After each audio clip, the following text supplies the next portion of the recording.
Ahead of the September 19 governorship election in Edo State, governors elected on the platform of the All Progressives Congress (APC), a national leader of the party, Senator Bola Tinubu, and other leaders are billed to meet soon to strategize on how to ensure victory for the party's governorship candidate, Mr. Osage Iyamu. A source close to the party's hierarchy told This Day at the weekend. One of the governors, who is also a member of the newly constituted caretaker committee of the party, told This Day at the weekend that the expected meeting is in line with President Muhammadu Buhari's directive immediately after the last National Executive Committee's meeting of the party recently in Abuja for the party to work towards reclaiming Edo State it lost to the PDP with the defection of the governor, Mr. Godwin Obaseki. At a National Executive Committee (NEC) meeting at the Villa recently, we ratified the candidature of Pastor Osage Iyamu based on President Muhammadu Buhari's recommendation, and the president also directed that we should mobilize all the party's organs and ensure we deliver Edo State for APC. And in line with that, we are consulting all the APC governors, party leaders, especially our national leader Bola Tinubu, and other party stakeholders on the need for us to meet very soon. Already the campaign council has been constituted and members will be inaugurated this week, the governor stated. He added that the party has a little job to do in Edo State because of the popularity of the party's candidates. Pastor Osage Iyamu is a grassroots politician. He is at home with the politics of the state. As the leader of the opposition in Edo State in the last two general elections, he made things very difficult for us. Now we are happy he has come back home, and with our full support, he will deliver Edo State to APC, the governor stated. Responding to the plans by the caretaker committee to dissolve some troubled state executives of the party, he said the committee was yet to take a position on the issue. Meanwhile, one of the spokesmen of the People's Democratic Party (PDP) Presidential Campaign Council in the 2019 general election, Prince Kazeem Afegbua, in a statement yesterday in Abuja, expressed optimism that Iyamu will win the election. Pastor Iyamu's comportment, diligence at delivering responsibilities, sense of organization, and marksmanship are direct opposite of Governor Obaseki's combative style, laced with blackmail, pretentiousness, and over-sanctimonious. Democracy talks about constructive engagement and collective bargaining. It preaches inclusion, not exclusion. It reinforces participation, involvement, and collectivity. Governor Obaseki is the opposite of what an ideal democratic situation should be. His politics is destructive, exclusive, and demonizing, he stated. Iyamu has denied pouring acid on a fellow student when he was an undergraduate at the University of Benin. During the 2016 governorship campaign, a former governor of the state, Mr. Adams Oshomole, had alleged that Iyamu, who was the candidate of the PDP in that election, poured acid on a student. But in an online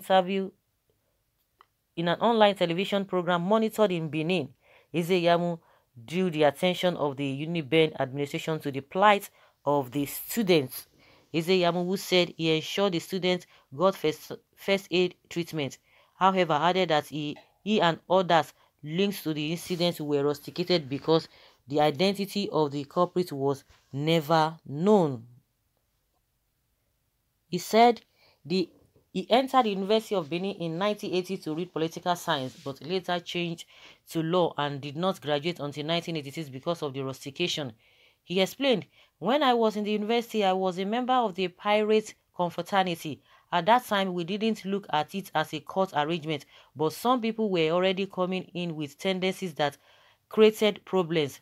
We had this very confrontational group, and one evening, somebody reported to us that they beat up a final year student who was also close to us, and they mentioned the names of those involved, and we said, no, this is bad. Don't also forget too that I was a student union leader, very prominent in the Student Union Congress. So I and some persons who heard about this complaint said, let's go and see the people concerned and talk to them. We went there and met with the people concerned. They opened the door for us and we were discussing the matter under a very cordial atmosphere, only for some people to come in, and before we knew it, there was smoke in the whole place and somebody shouted acid and somebody was shouting and screaming. It was then I realized that somebody had poured acid on somebody, and I quickly rushed to the security post. I brought them in and we took the young man to get first aid treatment. Of course, the school set up an inquiry, and the person that was affected admitted that I was the one who brought security agents, that I was able to take him in for medical attention. I asked who poured it, and he said he didn't know. He said he knew the face but does not know his name, and nobody appeared to know the name. And the university said, since you people don't know, or you don't want to mention the name, we are going to sanction all of you involved. And before we knew it, they expelled us. But the reason they gave us was that they were expelling us for belonging to a proscribed organization. But the long and short of it is that we were on it for 2 years, till 1986, when the Senate held a meeting and said these guys have been punished enough, that if you look at the records, they were not the one that committed what happened. So we were called back, graduated, and then went to the law school, he stated. Meanwhile, the PDP has described the statement by the All Progressives Congress linking prominent opposition members with the accused fraudster Raymond Abbas Hushpuppi as reckless and irresponsible. The party said the fabrications have exposed how the APC administration has been using agencies under its control to frame innocent opposition members, dissenting voices, rival political parties, and perceived opponents of the government on trumped-up charges under the guise of fighting corruption. The PDP, in a statement by its National Publicity Secretary, Mr. Kola Ologbodiyan, stated that the desperate bid to frame innocent Nigerians not in any way involved with Hushpuppi, even after a broad investigation by prominent investigators, including the United States Federal Bureau of Investigation, showed that the APC government has been victimizing opposition members with fabricated charges.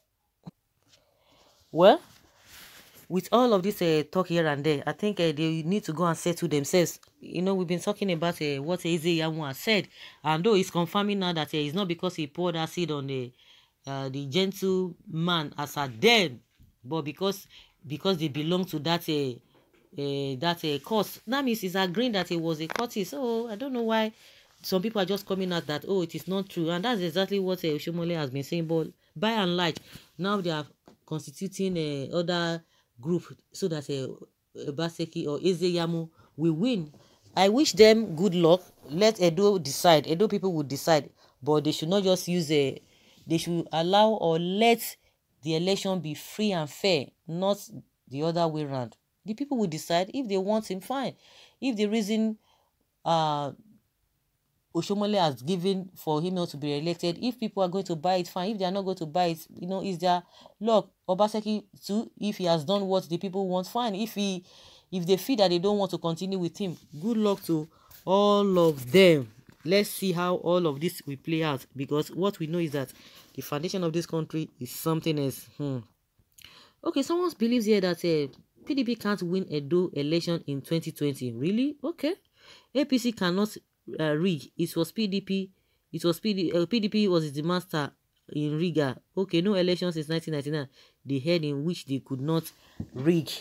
Even before now, Ezeyamu will definitely win Edo election. This man is a grassroots politician. He even won the last election, if not for Oshomole that won that election for Obaseki. Do you not know these people are even indicting Oshomole here? Hey. So tell Tinubu not to waste his energy. Ezeyamu will not get 2020 votes in Edo State election. If you come with 200 billion naira, Edo Light will take it and and vote Obaseki. Let them go and perfect their rigging. It will not work because they may gather, but their gathering will not stand. Evil people. Okay? Let Edo decide. Edo people will decide on what they really want. So guys, let's hear your opinion. Leave your comments below respectfully in the comment section. Thank you.